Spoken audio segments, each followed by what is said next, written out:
Let's see, are we back? I had a technical difficulty. Lost the Zoom link for a second. Okay, I hope we're back in business. Welcome to the celebration of Dominican music. We're coming to you from the Ostos Center and the Dominican Studies Institute, both at the City University of New York.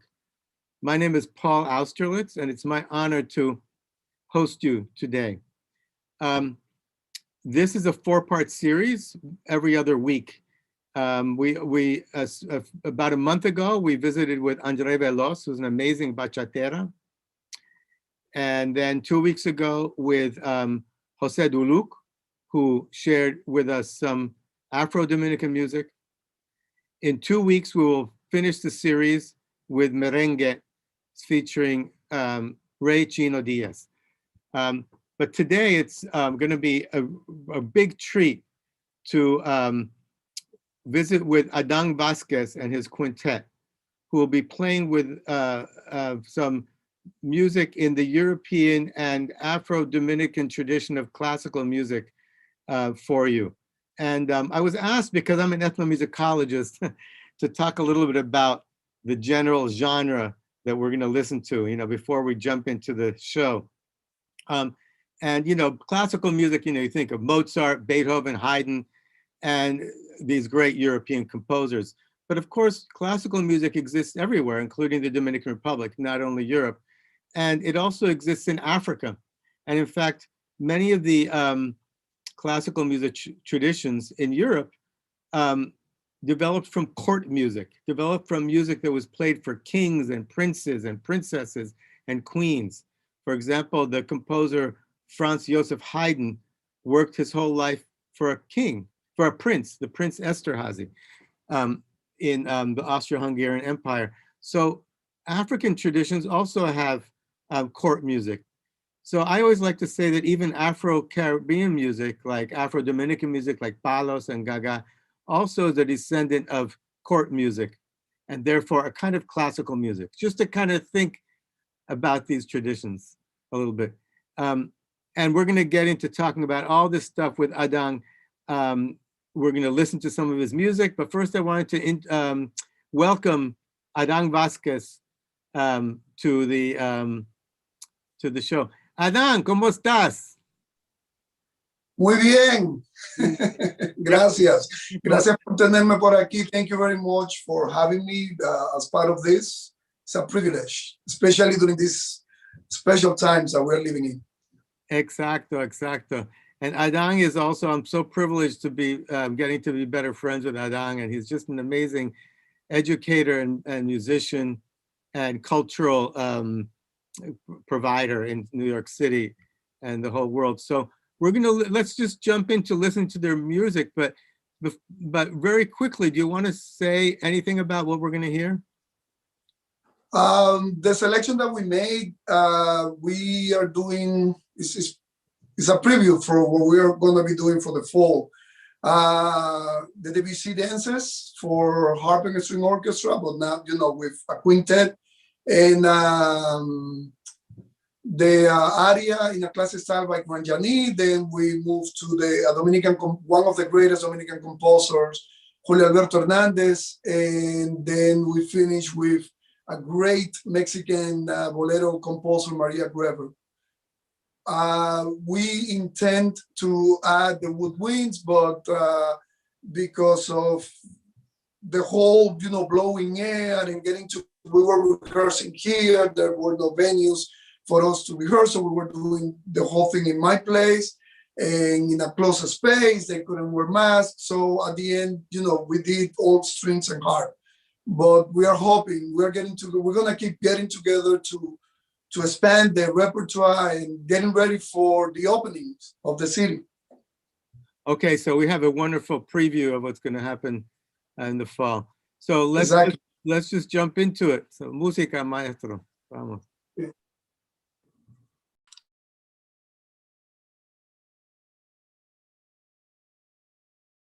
Hi, I am Adán Vásquez. Thank you very much for joining us today for this concert at Hostos Performing Arts Center.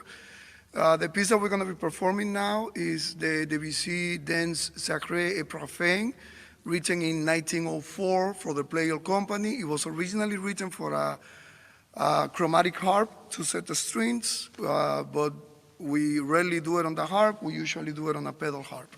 Enjoy it.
The following piece on this concert is the aria in a classic style composed by Marcel Grandjany, one of the greatest composers of harp music of the 20th century.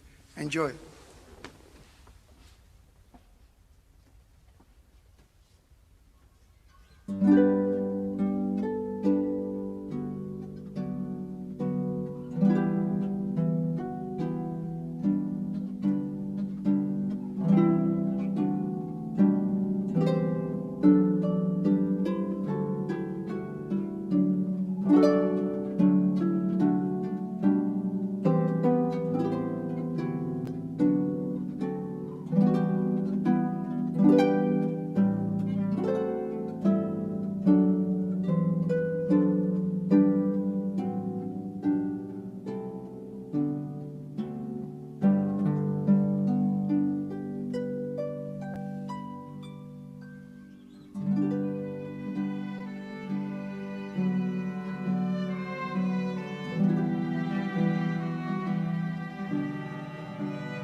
Hi again. The following piece that we are performing is a romanza written by Julio Alberto Hernandez, one of the most important composers from the Dominican Republic.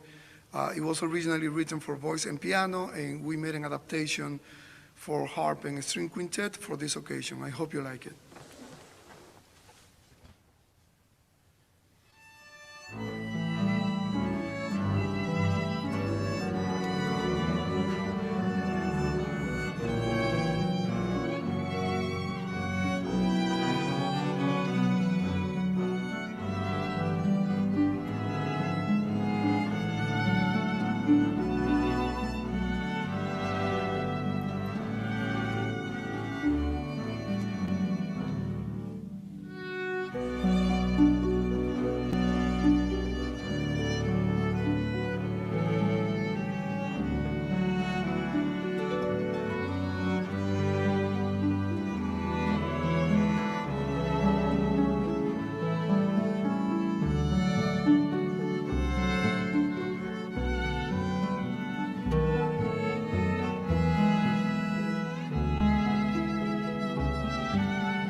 The following piece is a bolero, of course, you know, as a Latino group.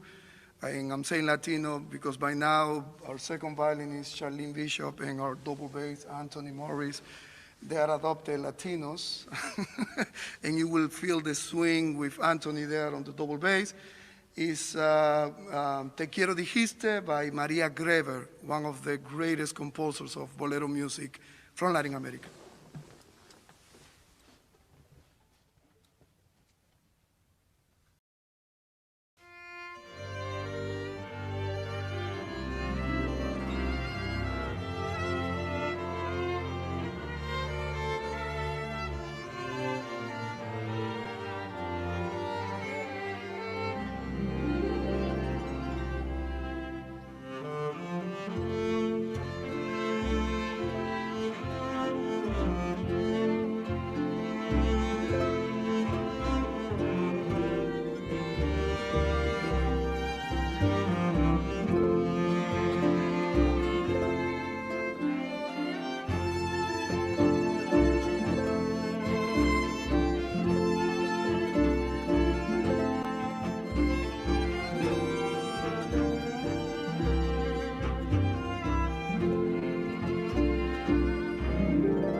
Wow, what a treat that was. That Thank was you. so beautiful. I was really enchanted by it. And I also wanted to thank the production team at Ostos, Greg Brown, and everyone. The visuals and the audio quality was so just a big part of it. You just really drew me in and really took me to another space. I was really enjoying seeing your finger positions and the way you damp the harp and all the sounds you get out of it.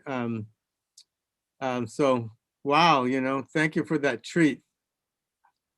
Pleasure. I don't know, you already told us what you played, but do you want to, is there anything that you want to share now that we've seen it? Something to call our For attention? instance, the first piece, the Danse Sacrée and Profane by Debussy, it's very interesting. And we're preparing this concert with, there were two pieces, like rival, if you wanted to say, if you could say that.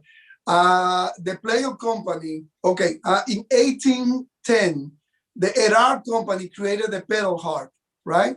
So the harp goes back to orchestra because it disappeared during the classical period. It was in orchestra during the Baroque, and then it couldn't make chromaticism because you have to do the changes on top. Then a piano maker, Erard, he made the pedal harp so you can make chromaticism on with the pedals. For the people who doesn't know about music, chromaticism will be like playing with the black keys and white keys. We do it with the pedals on the harp. Then a company called the Player, I think it's, yeah, the Player Company, they requested a piece by, to Claude Debussy, because they have this new harp that have two set of strings. Instead of the pedals, two set of strings, right? like, the white keys and the black keys of the piano. And that piece was written for that, to take that harp out of the, to make the harp into history. So the ADCA company requested Ravel to write a piece to show a piece that you couldn't play on that other harp, to do it on the pedal harp. And then Ravel wrote the introduction and allegro. We were trying to do it, but because of, as I mentioned before, and that's the whole idea, to do those two pieces against each other. They're great pieces, and they're written for harp and orchestra, string orchestra. Although the Ravel is harp, string orchestra, flute, and clarinet, but because of COVID and the flute play, the woodwinds, we couldn't do it. Rehearsing, blowing air, so we were only working strings and harp. So yeah, at the end, we do both pieces on pedal harp, and even the VC went to see a performance on the piece played on that harp, and he mentioned it. It's written that he regret writing the piece on the chromatic harp, that it sounds better on this harp, because the chromatic harp, since you have two set of strings, there is more pressure, so the wood have to be thick, so there is less resonance.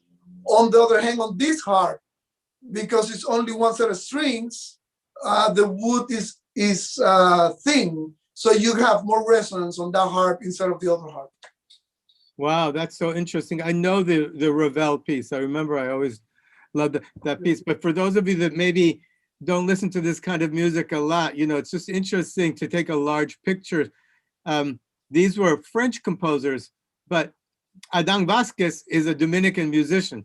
So this is Dominican music too. And Dominican music includes everything, not only merengue and bachata and palos, it includes this tradition too. And there have been great musicians from the Dominican Republic, like Adan, who play this kind of music, which means that it is Dominican music too.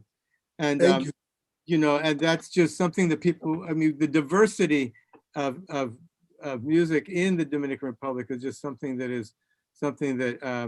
it's just so beautiful to see, In addition to your work as a performer, Adan, I know that you've been the director of the Association of Dominican Classical Artists, I think for about 23 years. And I was no, for like 12, something like that. It was founded maybe, okay. Exactly. It was founded around 20 years ago. So, it was founded by, go ahead, I'm sorry. No, just can you tell us about that institution and its history and your educational mission? Okay, so it was founded by Tilcia Branks back in the 80s. And it was during a period where the Dominican community was, crime was really high in New York City, not only the Dominican community in general. So this group of Dominicans, they wanted to show, diversity, another aspect of the community. So they started a concert at Carnegie Hall. So once a year, or maybe twice, but mostly once a year, they will have this big production at Carnegie Hall or the big venues, Cami Concert Hall, Alice Tully Hall, or Kaufman House Center. And I remember when I arrived in New York, I had the opportunity to perform. First time I performed at Carnegie Hall, it was through them, thanks to them. Then Tilcia Branks passed in 2010, around 2010. So they asked me if I wanted to, to take charge of the association. By then, I have been teaching in Washington Heights. I started in Washington Heights in 1997. And I understood that there was a need on our community on education. And still, but back then it was very needy in that sense, especially with classical music or music in general. So what I did once I took over, I when I started leading the group, I decided to, or we as a group, basically me, we decided to have a concert series instead of one concert per year.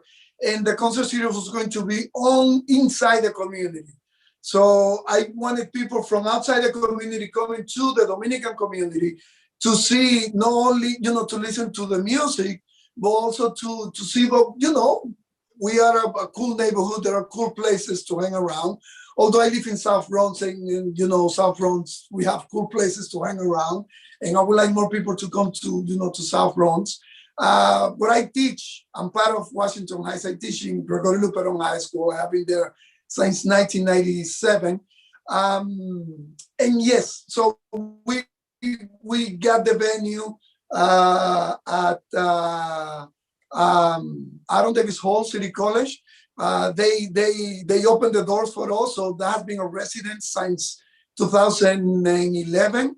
And then we have a concert series. We have 4 to 5 concerts per year at Aaron Davis Hall every 2 months, with the help of Idanis Rodriguez, the councilman, Ramon Hernandez, the director of the Dominican Study Institute, and of course the community. And what else? Oh, and plus that, we have a project that it's focusing on education. So we open a conservatory free of charge in Washington Heights. And the main purpose of this is to eventually have the kids that we're educating being part of the orchestra that we have in the teachers that teach at the conservatory are the performers at the orchestra. For instance, all the people that were performing on that concert, they all teach kids in Washington Heights. They're all part of the conservatory because we believe on empowering the community. And we want the kids to see people that look like them playing instruments that oftentimes when they go to concerts in Carnegie Hall, they don't see people, my skin color or this type of harp, or, playing on the harp or the violin or the cello. So we want the kids to feel empowered to see that, if Adan could do it, I could do it. That's amazing. So you have a strong mission as an educator, bringing these repertoires to Upper Manhattan, to the Dominican community and other communities of color. And you've been very successful at it, I think. Oh yeah, I mean, besides playing the typical canon of classical music, which is very important for us as minority to perform, the classical repertoire, if you may say, we also perform, which is part of our main mission, to perform Dominican composers like Bustamante, Bienvenido Bustamante, like Cerón, Don Pancho Garcia, Margarita Luna, Dante Cucurulo. So we have become this place where people can come to the community and not only listen to. We do play bachata, gaga, because we do it. We do arrangement and we perform the music too. But we also want to be the place where you can listen to Bienvenido Bustamante music, or Margarita Luna's music, or Don Pancho Garcia's music, Don Julio Alberto Hernandez. We do a lot of Julio Alberto Hernandez and Dante Cucurulo. One of our concerts, the one in February, is dedicated to Dominican music, basically, symphonic music from the Dominican Republic. That's amazing. Yeah. I mean, there's so much that you're bringing to light. I've noticed a lot of the really prominent conservatories and music series are actually, in the last few years, trying to attract more audiences and students of color, like where I work at Gettysburg College now, which is a predominantly white institution. We're talking about programming composers of color and, attracting more students of color. But this is kind of recent, and you've really been doing this, and I think you've been doing it for so long, you know, and the consumption of classical music is actually on decline in some venues, but your concerts are always full house and comprised primarily of people of color in Upper Manhattan. So you were really ahead of the curve. You were doing this before it became fashionable, I have to say, you know, and I really respect that. I have to admit, I mean, this is what we call conciencia de clase, you know, empowering the people. But the fact that I'm part of the Gateway Music Festival, which is a music festival that celebrates classical musicians of African descent in Eastman School of Music in Rochester. I'm the principal harpist of that organization. That even gives me even more power. And the mission of that group is you know, same thing, classical music, the typical, you know, Ravel, Mozart, but we, I'm part of it, we do African American composers specifically. We are going to be performing at Carnegie Hall. We're going to be doing gateways at Eastman School of Music next April. And then we are traveling to New York and doing our debut as an orchestra. We are talking about 150 musicians, classical musicians of African descent on stage, high quality. But the most beautiful part of it is hanging around these people. It's like I feel like I am with, you know, family. Everybody, same issues, same stories. It's really nice talking about, oh, you remember being at the conservatory, being the only minority, whatever, on that studio. And there is a sense of relief for us, adults, you know, being on that group. So we are very clear about, you know, our role in society for the future generation to make this, to make it easy to our kids, to our youth, to have access to this. So this is extremely important, our mission in our community, either in Rochester or Washington Heights, South Bronx, you know, is extremely relevant to make classical music or music in general, music education available to communities that don't have, you know, they don't have the means to pay. You know how expensive it is for anybody to get private instruction of any of these instruments in New York. This is forbidden for our kids. And we do it, you know, free of charge for everybody. So, you know, as we celebrate Dominican music, you know, we want to, what you're doing for us, and we're so grateful, is breaking some of these stereotypes, because of course we love merengue, gaga, and bachata, but and as Adan said, just the audience, because so much information is being passed on, I think the orchestra that Adan works with also performs arrangements of merengue and gaga and bachata, you know, but still it's not, Dominican music is everything. It's also Mozart and Beethoven. And if a group of Dominican musicians is performing Debussy, the music by a French composer, it is Dominican music. It's already, you made it Dominican, you know. Also, and we, by the way, we have a lot of comments coming in from the audience, and I want to move to some of these questions. But before we do that, Adan, you mentioned some of these great composers like Julio Alberto Hernandez, Juan Francisco Garcia, and in the small time that we have for us, you know, available, could you tell us something about maybe Julio Alberto Hernandez, since you played a piece by him, and this great tradition of composers writing so-called classical music who are bringing in really traditional Dominican elements into the classical tradition?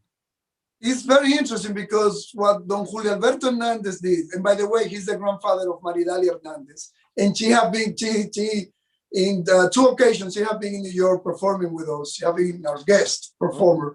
But anyway, what he did is extremely important for music history. He went around and he, with whatever means he had, he was able to write down and get, you know, yuca, carabine, palos, all those rhythms, and he put it into piano music, all right? But it's written, and we, because of that music that he wrote at the beginning of the 20th century, we are able now to recreate that and add percussion. And we play some of his music, but we add the original percussion to that.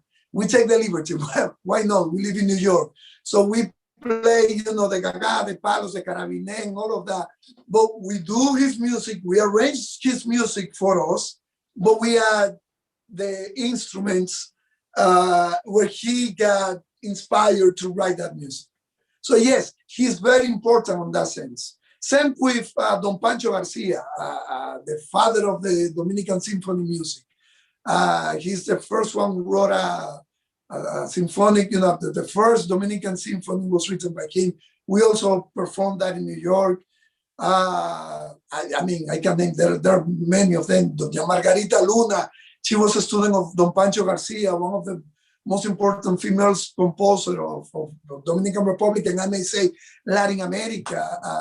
Yeah, we have a lot. With the help of Dante Cucurulo, we got all this music, you know, like all of these 2 volumes that Refidonza did, that they edited and they sent it to different orchestra, to Dominican symphony music, so to be performed. And every year we are, you know, part of our duty, we are performing that music in New York City. You're contributing to the history of this tradition, you know, and especially with the young people, you know. We have a bunch of wonderful comments here. Let's see. Anthony Morris says, "Hey everyone, sounds great." And then we have our own Felix Arocho has been saying, "Aplausos, aplausos, beautiful." Lisette Nunez was also applauding, the applause emoji icon. But here's one. Great to see some of the string players of ADCA. Sounds beautiful, Adán Vásquez. And if we have any other questions from Luis or anyone in the audience, please, I'd love to hear from you. While we're waiting for that, tell us more about your educational program. Is that on weekends, or how do you reach the students? We use the space of Alianza Dominicana by Catholic Charity, that was through the help of Idanis, and then the Catholic Charity Alianza Dominicana Division. They let us use their space, and we are there Monday through Fridays from 3 to 6. It's an after school program, and the kids we take kids, you know, K through 12. And what we want, our goal, our main objective is to offer a music education for the students the same way we teach math and we teach grammar or science. The kids start learning math when they are in kindergarten, and they keep learning math through, you know, 12 years of math education, 13. So we are trying to provide that in the community. Again, free of charge. We get the kids when they are 4 or 5, and we keep them until they graduate from, you know, from high school. Why we are doing that? Because if we have any kids that have talent and they decide to pursue a career on music and go to college, we want to give them the tools to prepare an audition. My experience teaching in high school is that sometimes it's too late when the kids decide to apply for college, and then they don't have the material to do an audition. So because of that, we decided to open a music school so we can have the kids in an early stage and we can prepare them for that. I think we have some comments or questions. I just have, let's see. I don't think I have. Oh, you have a new one. Yes, hold on. This is from Net. No, we had that. A few comments. Having trouble seeing this. A few. Adán is still, oh, we're getting, I see, this is a summary of some comments. Appreciation and praise Oh, because Adán is still in the community of Washington Heights and the Bronx. You didn't leave the community, you didn't make, abandon your people. no. My grandmother moved here in 1961, and I arrived in New York in 1991, and I'm still here. And you told me in our last conversation that even before leaving DR, you were very involved in grassroots kind of music, because, admit it, this kind of music is usually for the high class people, that it's people think of it that way. Yeah, And so there is this misconception. you're breaking that stereotype, but it takes some work because the music doesn't get into certain communities and it's perceived a certain way.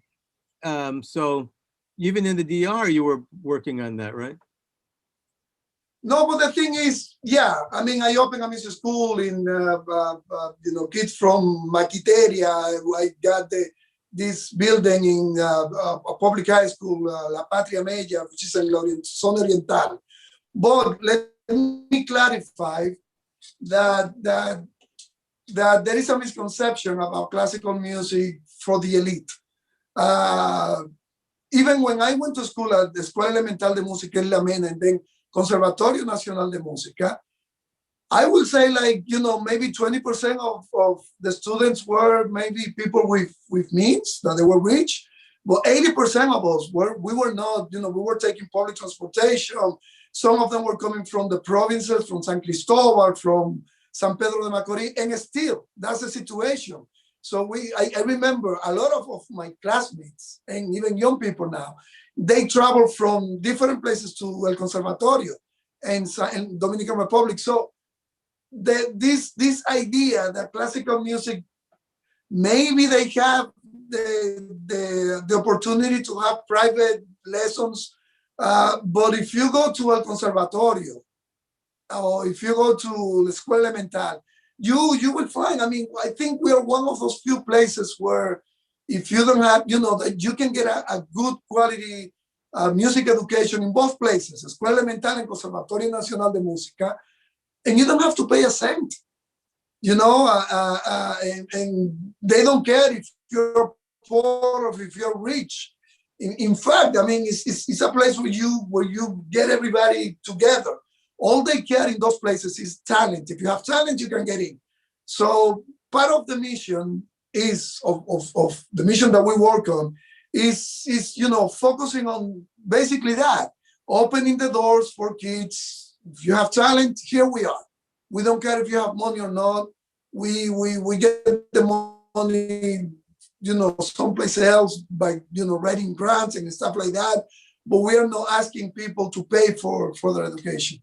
Right. Well, you're doing a great service, and also you're breaking these boundaries because, you mentioned that Julio Alberto Hernandez wrote music based on palos, which is Afro-Dominican music, And also, as I said earlier, because we had some technical problems, I don't know if I was clear enough, but a lot of African music traditions, which are the antecedents of music like palos and gaga, actually were classical music traditions in Africa because they were, and today still are, played for kings and princes and princesses and queens, So, you're breaking these boundaries. So I just think that's beautiful.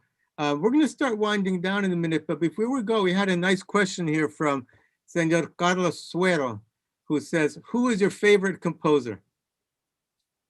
I think it's kind of obvious, Claude Debussy, the one who wrote Dances Sacred and Profane. And why do I like him? And I like that period in particular, because there was, once they created the pedal harp, the harp became, a very relevant instrument in orchestral music during that impressionist era in the history of music. So they were using harp for everything. So, it's like one of the golden period of harp composition. It was during that early 20th century. So yeah, Debussy and Ravel, those are my favorite composers. So you like Debussy more than Ravel? Both of them, but Debussy, I like Debussy. I like Debussy. No, the music. I like both music, although Ravel is great. I like Ravel, but Debussy, he was working a lot with, you know, the mysticism of the Greek and the Magellan. Ravel was doing the same thing. So, yeah, I like how they were finding sound. They went to this World Fair in 1900 and they encountered this music from Malaysia. So they wanted to create new sounds. And both of them have this, the famous string quartet. And in the second movement, I think it is, or the third movement, you can hear that, you know, music from Malaysia on the pizzicato of the strings. And I love that, you know, they were trying to get abroad out of the European sense and creating, you know, the chords. They create, like, the harmony was expanded and the harp was very good for that. Right. Well, that's true. Debussy also was breaking boundaries because he was so influenced by Malaysian music, Indonesian music, and different kinds of Asian music, gamelan.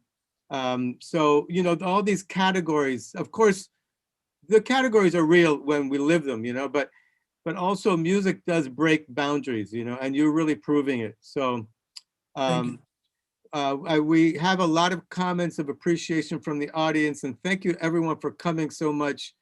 I think we're going to start winding down. I want to apologize to the audience for technical difficulties in the beginning. I actually, everything cut out for me a couple of times in the beginning. So, but, you know, we made everything happen, and it was just gorgeous. I want to thank our guest, Adán Vásquez. I want to call everyone's attention to the Association of Dominican Classical Artists and the programs that are going on. And if anybody has questions about that, you can contact us at Ostos Center. And I want to thank all the people at Ostos, Dominican Studies Institute, and just say that it's such a privilege to be here with you. And please join us in 2 weeks for our last installment in the celebration of Dominican music.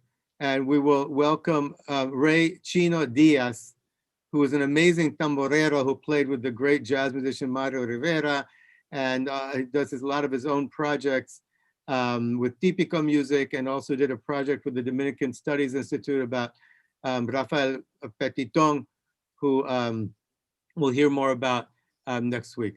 So with that, yes, did you want to add anything, Adan? I would like to give a special thanks to the performers, that they are members of the orchestra, they are part of the faculty, but I would like to mention their names, because these people were, during the pandemic, you know, we were getting together and working to keep music alive.